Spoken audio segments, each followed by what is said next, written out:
네, 안녕하십니까. 우리 세비라 세상의 비밀을 들려주는 라디오가 역사 영상이에요. 역사 프로그램입니다. 근데 역사 프로그램이라고 얘기해 놓고 역사에 관한 얘기는 한 번도 하지 않은 것 같은데, 르네상스 이래 말입니다. 과학이 뭐냐, 사이언스가 뭐냐. 사이언스가 말이에요, 인간의 의식을 지칭을 합니다. 그 앞에 콘만 붙이면요, 콘 사이언스가 되잖아요. 의식, 영어로 의식이라고 그러거든요. 그래서 사람들의 개별적인 의식이 서로 합쳐지면 의식, 말 그대로 이제 의식이 돼요. 그래서 르네상스 이래 인간이 내린 결정이 이게 과연 진실에 가까운가, 그렇지 않은가 하는 점 말이에요. 팩트가 그런가 아닌가 하는 17세기의 기준이 아니라, 네가 진정 그거 진심으로 연구한 거냐 라고 하는 판단에 따라서 확정을 해왔단 말이에요. 그러니까 자연주의 이전의 모습인데요, 실제로 내 눈앞에 보이는 것을 진실로, 사실로 확정할 것이냐, 아니면 내 눈앞에 보이긴 보이는데 그 보이게 만든 사람이 진실을 갖고 보이게 만들었느냐. 어려운 거예요, 말이. 네가 가지고 온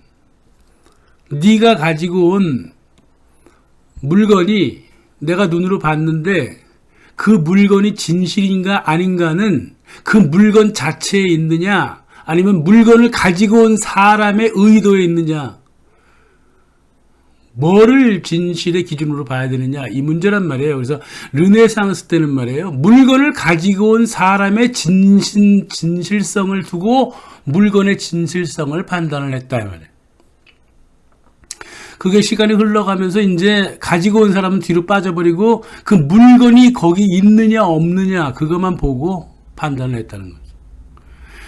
세상 만사 중에 그렇게 볼 때도 있고 저렇게 볼 때도 있는데요.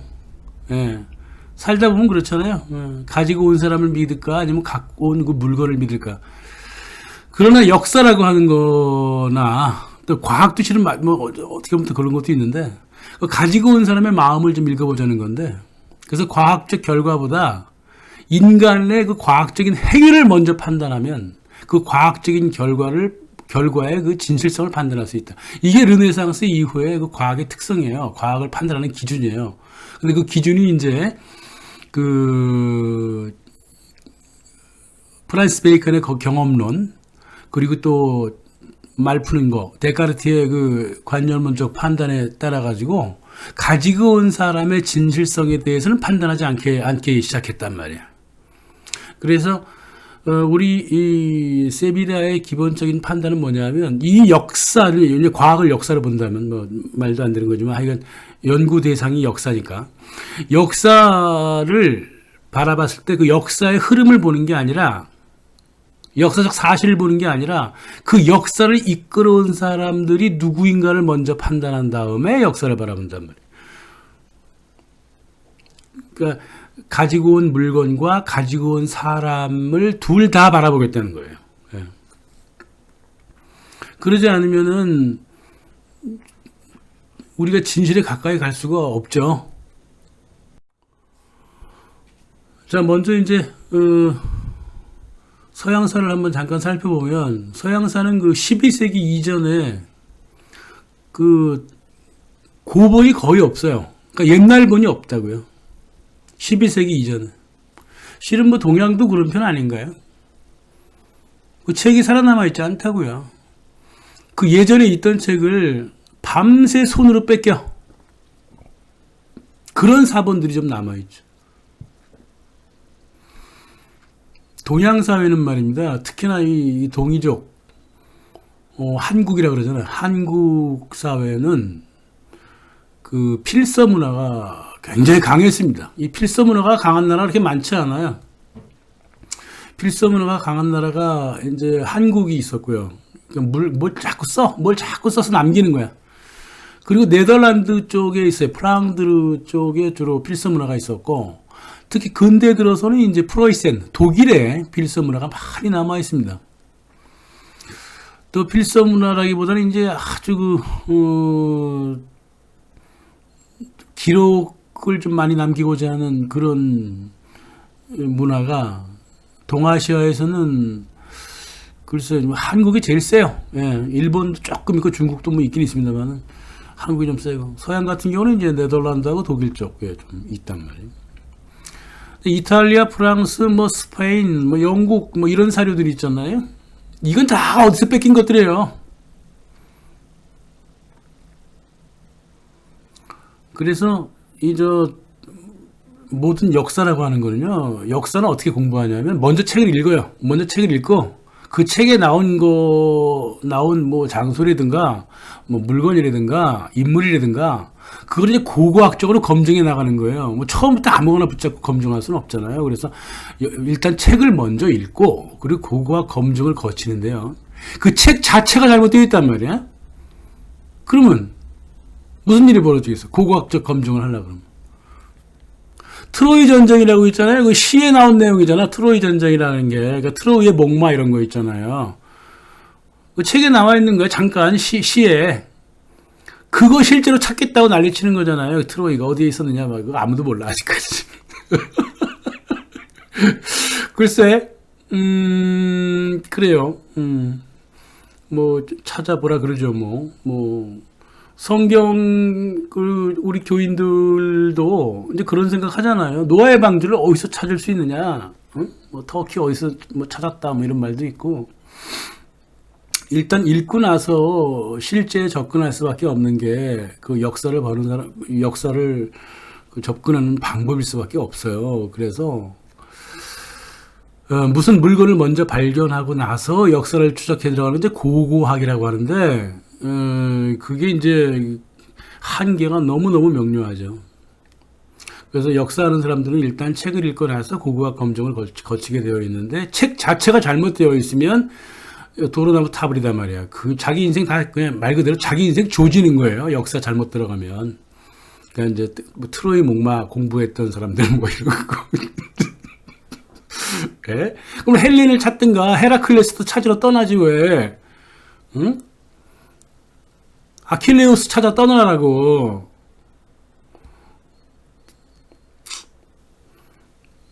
그래서 이 문헌이 근데 어떻게 조작되느냐, 이제 이거를 이제 얘기를 하려면, 일단, 왜 실제인 것도 아닌 거를 자꾸 실제인 거로 조작을 해왔을까. 근데 르네상스 때부터는 이제 상업적인 목적이 있었죠. 예. 그리고 이 필서본이 굉장히 비쌌거든요. 귀족들한테 돈이 다 가 있었고, 그 귀족들이 이제 심심풀이로 책을 읽어야 되는데, 그 인쇄된 건 없고 하니까 필사하는 사람들한테 책을 사요. 되게 비싸게 주고 삽니다. 그러다 보니까 그 옛날에 있던 내용도 되게 재밌게 만들어야 됐었고, 자기가 막 지어내. 예, 막 지어냅니다. 예. 그 뭐, 중근동에서 들어온 뭐 아리스토텔레스라든가 플라톤 뭐 히포크라테스 비질리우스 이런 다 지네가 알아서 지어냅니다. 뭐 중간에 막 섞고. 그때는 원본 복사본 개념이 없잖아요. 그냥 없어요. 그냥 막 상상력으로 지어내면 됩니다. 그리고 종교개혁 이후에는 이제 정치 종교개혁 이제 검열 들어가고, 이 책을 읽어라, 저 책을 읽지 마라, 뭐 이러면서, 그 기존에 있는 것들 또 많이 왜곡하고 말이에요. 19세기에 들어서는 이제, 자기네 먹고 살겠다고 이제 타국사를 엄청나게 왜곡을 해 나가기 시작했는데, 이 역사 왜곡이라고 하는 건 말이에요. 이게 갈등론적인 세계관의 기본적인 그 도구입니다. 예, 세상을 갈등으로만 보려 그래. 그게 서구사예요. 응? 인간의 역사는 투쟁의 역사다 그러잖아요. 뭐가 투쟁의 역사야? 그렇게 말하는 것 자체도 역사 조작이에요. 인간의 역사는 투쟁보다는 협조하고 서로 도와주고 서로 평화롭게 살라고 노력한 역사가 더 훨씬 깁니다. 그런 역사는 뒤로 던져버리고 갈등의 역사가 왜 나오는지 아십니까? 갈등에서 이긴 사람 중심으로 역사를 만들려다 보니까 갈등의 역사를 갈등으로 보는 거예요. 대표적인 게 마르크시즘이니까 제가 마르크시즘을 이렇게 욕하는 겁니다. 간단하게 보자고요. 예, 그리스 로마사를 보면 말입니다. 예. 그 중세 교회가 그 신과 구원의 문제를 해결보기 위해서 굉장히 많이 조작을 하죠. 르네상스 때도 조작이 되고요. 그리고 우리가 의문을 하나 던질 게 있습니다. 그 서구 사회 말입니다. 700년부터 1200년까지 페트라르카가 암흑의 시대라고 불렀거든요. 암흑의 시대? 텅텅 비어 있어 500년이. 텅텅 비어 있습니다. 그러면서 암흑이라고 얘기했거든.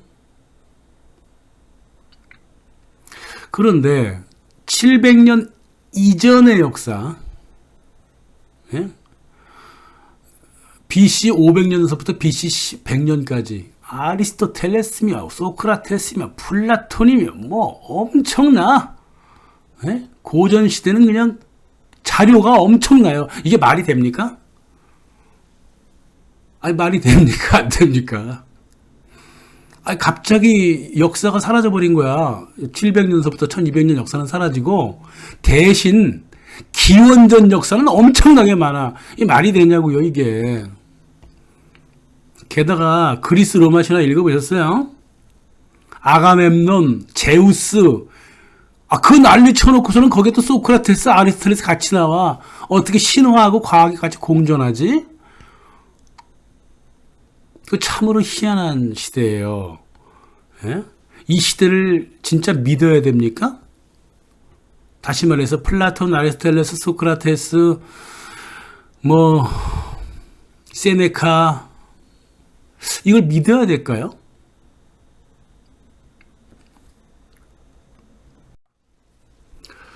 어떤 사람은 말입니다. 뉴턴이라고 하는 사람인데 아마 그 아이작 뉴턴의 아마 자손이겠죠.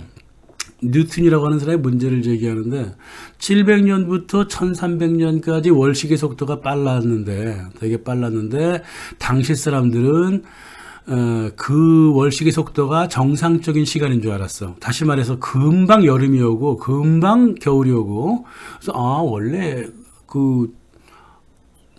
한 600년 동안 살아갔던 사람들은 원래 1년 속도가 이 정도인가 보다라고 생각했단 말이에요. 그러니까 나중에 재보니까 굉장히 빠른 거야. 지금 우리 2000 몇 년인가 지금 2021년이잖아요. 2021년에 아침에 7시에 깨어나서 시간 흘러가는 걸 이렇게 느껴갖고 저기 저녁이 좀 일찍 왔나? 그렇게까지 느끼려면은 한 10시간이나 12시간은 기다려야 되잖아요. 우리가 10시간이나 12시간을 느끼는 감수성이요. 700년에서 1300년 동안 살아갔던 사람들한테는 반쪽밖에 못 느꼈단 말이에요. 근데 그게 그냥 하루 지나가는 줄 알았단 말입니다. 그래서 이제 저는 이런 이학도가 아니기 때문에 제대로 된 계산도 잘 이해도 잘 못하고 뉴턴 책을 읽어봤는데 좀 이해가 좀 안 가요. 근데 이제 문제 제기하고 결론은 조금 이해가 가긴 갑니다만 그래서 아무튼간에 그 당시 연도에서 한 500년 정도는 빼야 된다라고 그런단 말이에요. 연구하고 싶은 분들은 연구해 보십시오. 예, 시간이 아무리 봐도 이상해. 정말로. 어떻게 갑자기 소크라테스, 아리스토텔레스, 히포크라테스 이런 책들이 말이에요. 네? 한 900년 동안 가만히 조용히 있다가 갑자기 르네상스 때 번역이 되거든? 그리고 르네상스 사람들이 완전히 전문가가 돼 있어. 아리스토텔레스의 전문가가 돼 있고, 아우구스티누스의 전문가가 돼 있고요. 900년이 갑자기 지나서 그 이전에는 완전히 목매한 시대야. 페트라르카가 그랬죠. 목매한 시대라고. 또 줄주 미슐레 이런 서구의 역사가들이 다 목매한 시대라고. 갑자기 목매한 시대가 어디 있어요? 뭔가 시간적인 문제가 있든가 아니면 하필 이게 뭐 하다가 배 떨어지는 것처럼 700년부터 1300년대까지 아랍 세계의 영향력이 대단했단 말이야, 서구에. 그 역사를 지우고 싶은 그 가진 노력이 아닌가, 중세교회. 응? 중세교회가 아랍 세계, 이슬람의 영향력을 최대한 없애버리려고 노력하다가 결국은 지워버린 거 아닌가, 그 역사를. 그럼 역사 사료는 어디 갔어? 이때 만들어진 물건이라든가 건물이라든가 이런 것들을 연도수 앞으로 빼고 뒤로 빼면 되잖아요. 루브르 박물관 얘기를 자주 하는데 제가 워낙 많이 가서 예를 들어줘요. 1900년대 그 조각상이 있습니다. 대리석 조각상들. 그리고 2000년 이전에 그리스 조각상들이 있어요. 그 두 개 한번 같이 비교해 보세요. 똑같아요. 똑같다고요. 1800년대 누가 만든 조각상, 뭐 로댕 이런 건 아니고요. 기억도 안 나. 뭐 많은 사람들이 있는데 그 조각상하고요. 그리스 시절 2000년 전 거라고 딱 만들어 놓은 거랑 비슷한 게 많아요. 우리가 지금 무슨 매트릭스 세계에 살고 있어. 이게 역사를 하도 왜곡하다 보니까 아주 골치가 아파요. 이런 문제도 해결 봐야 되고요. 또 르네상스뿐만이 아니야. 이 제국주의 시대의 고고학과 역사가 정말 본격적으로 왜곡이 됩니다. 예. 뭐 보통 왜곡이 되는 게 아니에요. 중국이 1850년대까지 전 세계 GDP 1위라는 거 다 숨겼단 말이야. 예? 브리테니커는 말이에요. 최초의 인쇄본 활자가 한국에서 찍혀졌다는 것도 숨겼다고요. 브리테니커는 1980년대까지. 이제서야 이제 뭐 제대로 조금 적어놨습니다만은. 그리고 뭡니까 구텐베르그 갖고 자꾸 뭐라 그래. 이미 역사 왜곡돼 버린 거면 어떡하란 말이야 그거. 이 역사가 왜곡된 걸 알아도 이 뒷머릿속으로 워낙 오랫동안 세뇌가 되다 보면 그게 대단치 않은 거로 보여요.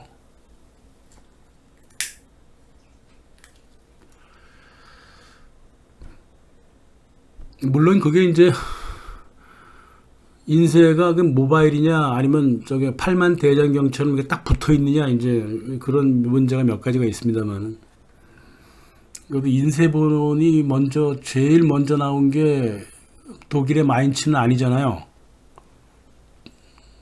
한국이었잖아요. 그리고 우리가 재질도 좀 보면 돼요. 그 많은 사람들이 기본을 놓치는데요. 파피루스가 1200년 간다 그러죠? 이것도 어떻게 시험해봐? 파피루스가 1200년 가는지 어떻게 알아요?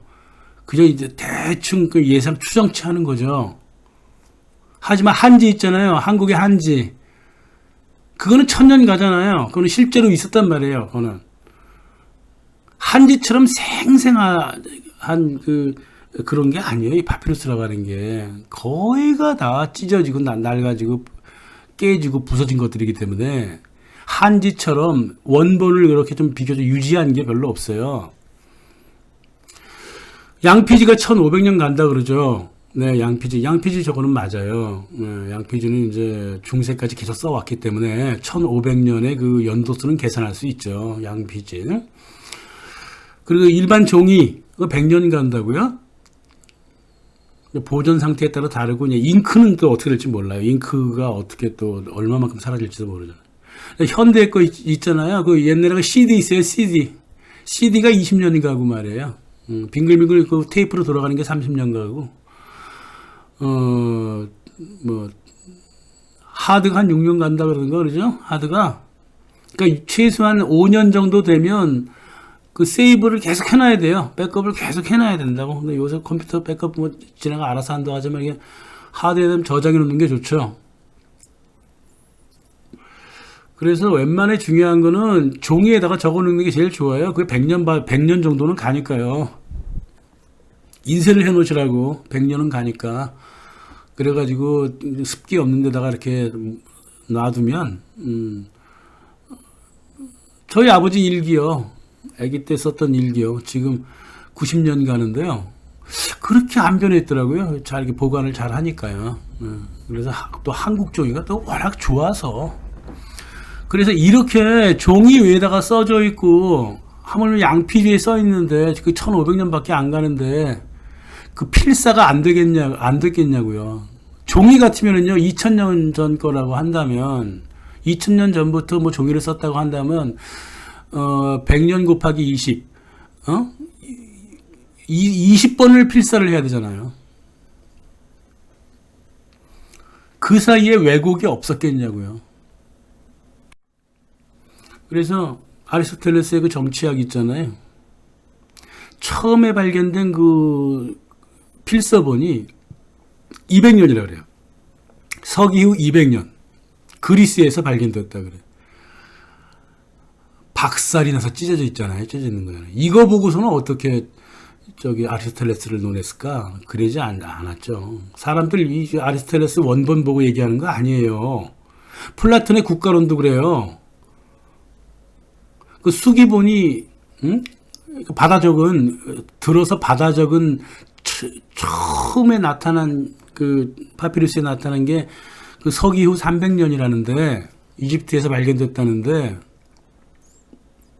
사람들이 플라톤을 이거 보고 이거는 그냥 그때 발견됐다 그 뜻이고 실제로 사람들이 이제 이게 플라톤 책이다 이게 아리스토텔레스 책이다 한 것은요 그게 르네상스 때부터 나온 거예요. 필사본이라 하더라도. 그럼 그 사이에 왜곡된 건 어떡할 거야? 예를 들면 그 플라톤의 국가론 같은 경우는 가장 일찍 필사본으로 만들어진 게 9세기라고 하는데 895년 뭐 그 언저리라고 하는데 터키의 콘스탄티노플에서 처음에 발견됐다고 하는데 이게 1403년에 이탈리아에서 다시 필사본으로 써졌어. 내용이 양쪽이 다 달라요. 그리고 이 당시에 그 이탈리아에서 가장 유명했던 필서 사가가 있었어요. 마실리오 피치노라고 하는 사람인데 이 사람이 소설가거든요.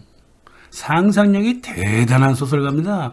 이 사람이 굉장히 많은 그 플라톤이라든가 뭐 고대 서적들을 번역을 하고 필사로 막 만들어냈는데 그 상상력이 장난이 아닙니다. 뭐 사람들한테 지혜를 주는 책이라면 좋죠. 그래서 이 플라톤의 국가론이 피치노 건지 플라톤 건지를 모르겠죠. 예, 누구 작품인지를 모르는 거죠. 그러면 솔직히 탁 까놓고 이거 플라톤이 지은 것이 아니다라고 얘기하면 되는데 서구 역사학계는 그냥 계속 플라톤이라고 얘기하죠. 또 이미 그 서기전 27년에 티투스 리비우스가 자기 책에다가 자기 그 필사본으로 된 거겠죠, 이것도. 자기 책에다가 뭐라고 그랬냐면 지금 이게 로마의 역사라고 하는 것, 그리스 로마의 역사라고 하는 것은 믿을 만한 정보가 아니라 시인들의 상상력에 기대어 쓴 것이다라고 바로 그 기원 전부터 얘기를 했는데 그 이후에는 또 오죽했겠냐고요.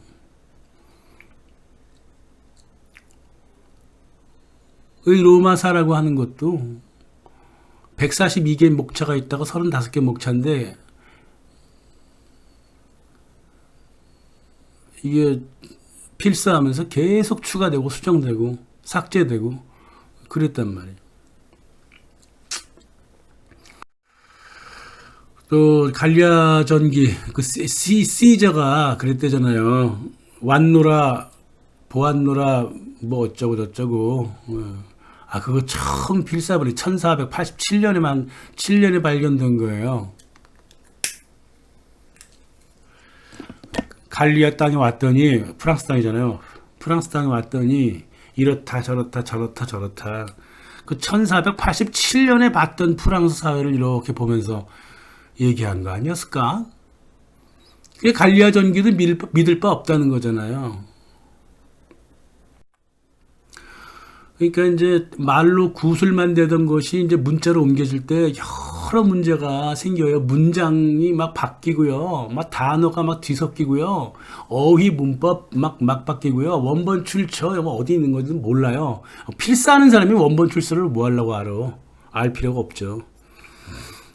편집도 위에를 막 뒤집어 까고 또 각 지역마다 구술 방법이 다르기 때문에 어느 쪽 책을 원본으로 봐야 될지도 모르고 뭐 추가 삭제 왜곡 첨가야 뭐 기본이고요. 비유 같은 것도 다 이상한 거 갖고 들어오고요.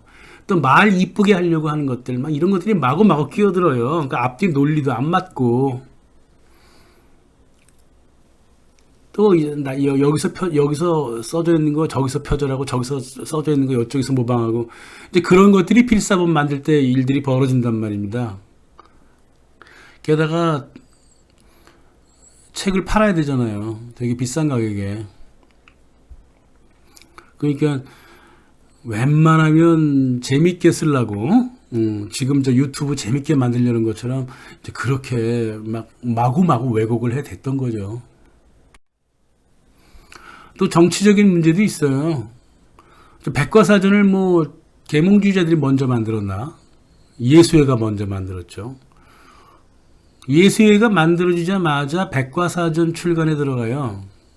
그게 이제 가톨릭 지배를 이제 좀 세계화하기 위해서 그랬던 거잖아요. 거기에 대항해서 디드로 달랑베르도 자본가들을 위한 백과사전을 만듭니다. 그래갖고 단어 하나하나를 다 지네가 규정을 해버립니다. 예를 들어서 조합은 부정부패가 들끓는 그 기업 체제다.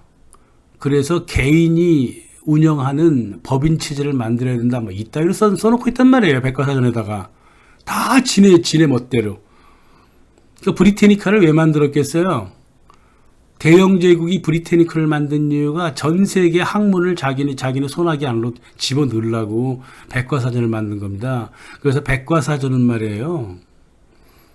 웬만하면 안 읽는 게 좋습니다. 그게 지배력을 위한 그 말로 단어 그런 걸로 다 구성되어 있거든요. 그러니까 역시 역사와 사전을 장악해야 세계를 장악하는 겁니다. 예. 이 사전 작업이라고 하는 게 그래서 그게 중요한 거예요. 그래서 갑자기 그 옛날 그 조선어 만들던 우리 언어학자들이 생각이 나네요. 그 사람들이 진정한 애국자죠. 예, 그 사람들이 진정한 애국자입니다.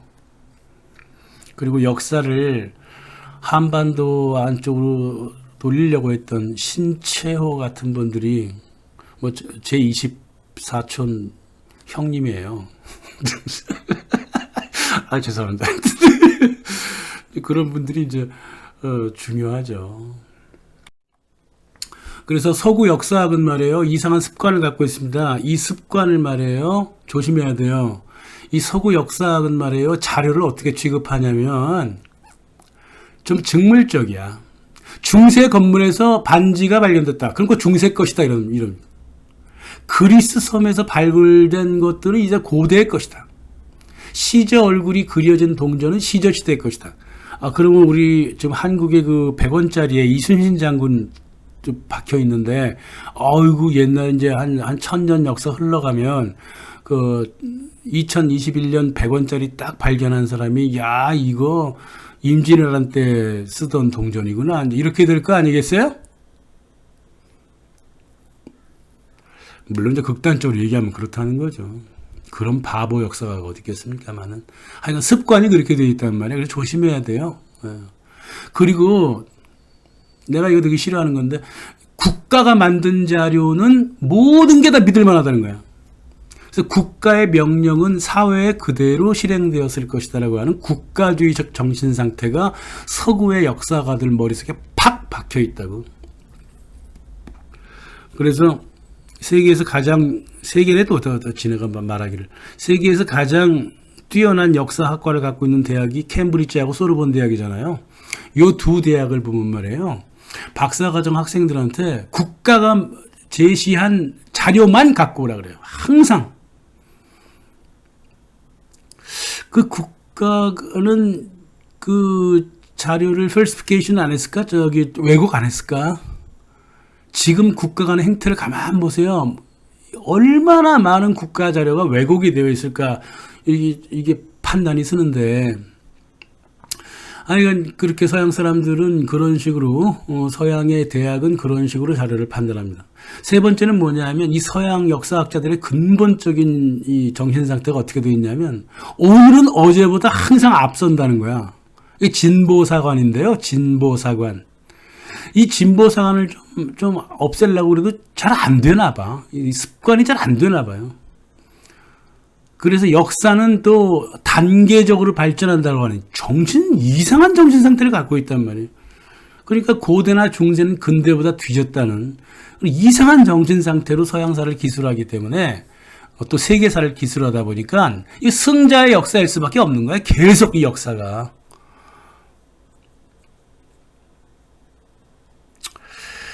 그리고 시간의 흐름을 아까 처음 말씀드렸을 때 나온 내용처럼 시간의 흐름을 옛날에는 봄, 여름, 가을, 겨울이 지금 시간처럼 똑같았을 거라는 그런 비과학적인 정신 상태로 역사를 바라본단 말이에요. 물론 이제 일부러 의도적인 왜곡은 뭐 말할 것도 없고 한 이 네 가지 정도가 아주 객관적으로 인정할 수 있는 서구 역사학자들의 자기도 알든 모르든 습관이에요. 습관. 그래서 우리가 역사를 연구할 때요. 특히나 서양사, 물론 동양사도 그래요. 동양사의 많은 부분도 서양사의 영향을 많이 받았기 때문에 아주 중세니 뭐니 그러면서 근대라고 하는 단어 자체도 저는 별로 기분이 안 좋아요.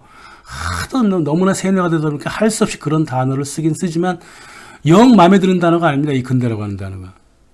어떻게 시간의 단절이 그렇게 탁탁탁 단계적으로 있을 것이냐고. 그래서 이 역사학을 바라보는 그 서양의 역사학을 바라보는 서양의 역사, 히스토리오그래피를 한번 읊어봤습니다. 감사합니다.